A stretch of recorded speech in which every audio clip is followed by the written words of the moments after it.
Assalamualaikum warahmatullahi wabarakatuh, mahasiswaku sekalian. Pada kesempatan kali ini, kita akan membahas tentang variabel penelitian.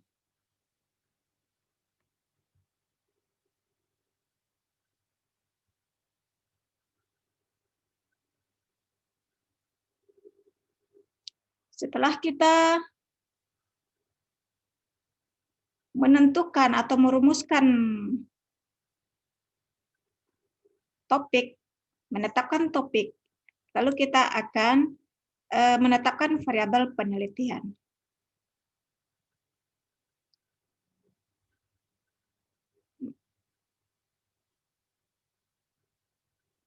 Mari kita bahas tentang konsep variabel.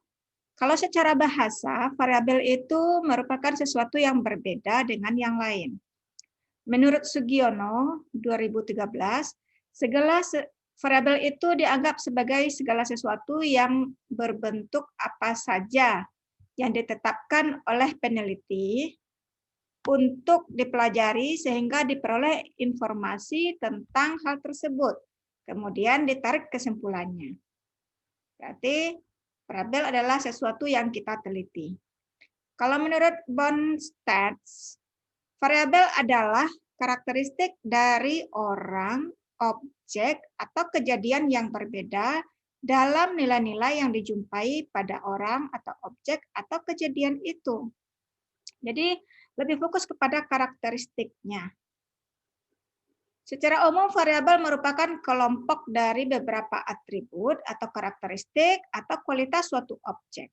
Misalnya, gender sebagai variabel memiliki atribut seperti laki-laki dan wanita. Selanjutnya, variabel juga dapat diukur melalui proses operasionalisasi. Artinya, konsep variabel dapat diukur secara empiris. Kegunaan variabel diantaranya yaitu untuk mempersiapkan alat dan metode pengumpulan data.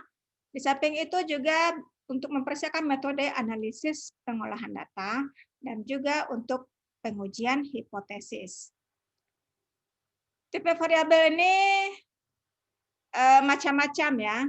Ada yang variabel bebas dan variabel terikat, variabel aktif dan atribut, variabel sama, variabel beda, dan variabel kategori, variabel intervening, dan variabel kontrol. Kita bahas satu persatu tentang variabel, tipe-tipe variabel tersebut. Pertama yaitu variabel bebas atau independent variabel dan variabel terikat atau dependent variabel. Variabel bebas adalah variabel yang mempengaruhi atau yang menjadi sebab perubahannya atau ditimbulkannya variabel dependen. Misalnya, the effect of music to learning motivation. Jadi musik di sini yaitu variabel bebas dan mempengaruhi variabel lain. Yang dipengaruhi adalah learning motivation. Sementara itu variabel terikat atau dependent yaitu variabel yang dipengaruhi atau yang menjadi akibat karena adanya variabel bebas. Misalnya the effect of music to learning motivation, nah variabel dependennya adalah, variabel terikatnya adalah learning motivation karena variabel ini dipengaruhi oleh variabel bebas atau independen.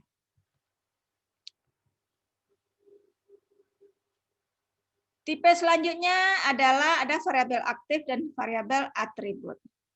Variabel aktif ini bisa menjadi variabel bebas, misalnya keefektifan komunikasi dalam suatu pertemuan merupakan variabel independen aktif yang dapat dimodifikasi sesuai dengan kebutuhan.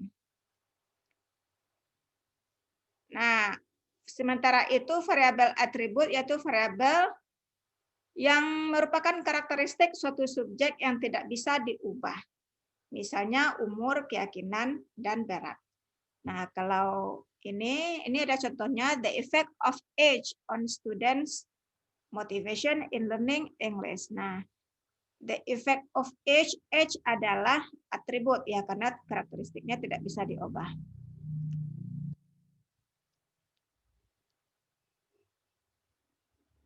Tipe selanjutnya adalah variabel sama atau continuous variable, discrete variable, dan variabel kategori atau kategori variabel. Variabel continuous ini variabel tidak jelas batasannya, misalnya variabel berat antara 1 kg sampai 2 kg, karena nilainya tidak terbatas. Bisa 1, 0,01, atau 1,2, dan seterusnya. Nah, biasanya variabel yang menggunakan interval, misalnya jumlah berat badan siswa dalam satu kelas, ada interval di sana, diperkirakan. Misalnya jumlah berat badan siswa dalam satu kelas itu antara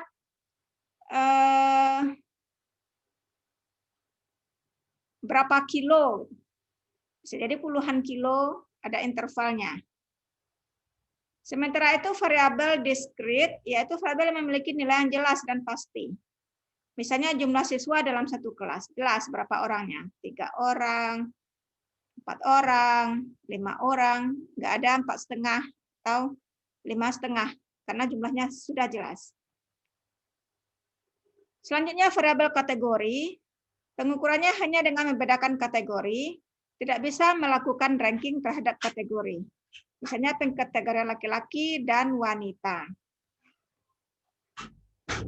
Selanjutnya variabel intervening, variabel yang secara teoritis mempengaruhi hubungan antara variabel bebas dengan variabel terikat, tetapi tidak dapat diamati dan diukur. Misalnya tinggi rendahnya penghasilan akan mempengaruhi secara tidak langsung terhadap umur harapan hidup. Di sini ada variabel antaranya yaitu yang berupa gaya hidup seseorang. Gaya hidup seseorang ini agak susah diamati atau diukur.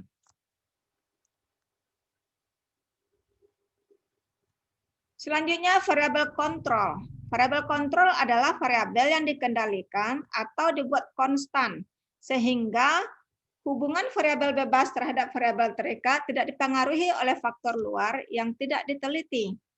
Misalnya pengaruh jenis pendidikan terhadap keterampilan dan mengetik. Nah, variabel independennya yaitu yang berpendidikan SMU dan SMK. Nah, variabel kontrol yang ditetapkan sama, misalnya adalah naskah yang diketik sama, mesin tik yang digunakan juga sama, ruang tempat mengetik sama. Nah, dengan adanya variabel kontrol tersebut, maka besarnya pengaruh jenis pendidikan terhadap keterampilan mengetik dapat diketahui lebih pasti. Karena alatnya sama, ada pengontrolnya, yaitu mesin tik yang sama. Adapun hubungan variabel dalam metode penelitian, yang pertama yaitu bila dua variabel yang sama-sama mengalami perubahan secara konsisten, misalnya jika satu variabel naik atau turun, maka variabel lain juga naik atau turun, atau sebaliknya, satu variabel naik dan variabel lain turun. Ada yang sama-sama naik, sama-sama turun, ada yang naik, yang satu naik dan yang satu turun. Nah, ini adalah ada pada penelitian korelasional eksplanatori. Sementara itu, jika salah satu variabelnya adalah variabel kategori dan terjadinya peningkatan atau penurunan pada variabel bebas disebabkan oleh satu variabel kategori tersebut. Biasanya ini terjadi pada penelitian correlational predictions. Ya, dia penelitian korelasi juga, tapi ada faktor yang memprediksinya. Selanjutnya, jika satu variabel bebas membedakan dua kelompok sehingga variabel terikat juga ikut berubah. Ini biasanya ada pada penelitian eksperimen dan kausal komparatif. Cuma bedanya eksperimen dengan kausal komparatif ini, pada eksperimen diberikan perlakuan, sementara kausal komparatif tidak diberikan perlakuan. Hanya kita melihat apa adanya. Selanjutnya, survei. Nah, ini variabel kategori biasanya digunakan dalam penelitian survei baik cross-sectional ataupun longitudinal. Menggunakan variabel kategori. Demikian penjelasan untuk kali ini. Terima kasih atas perhatiannya. Assalamualaikum warahmatullahi wabarakatuh.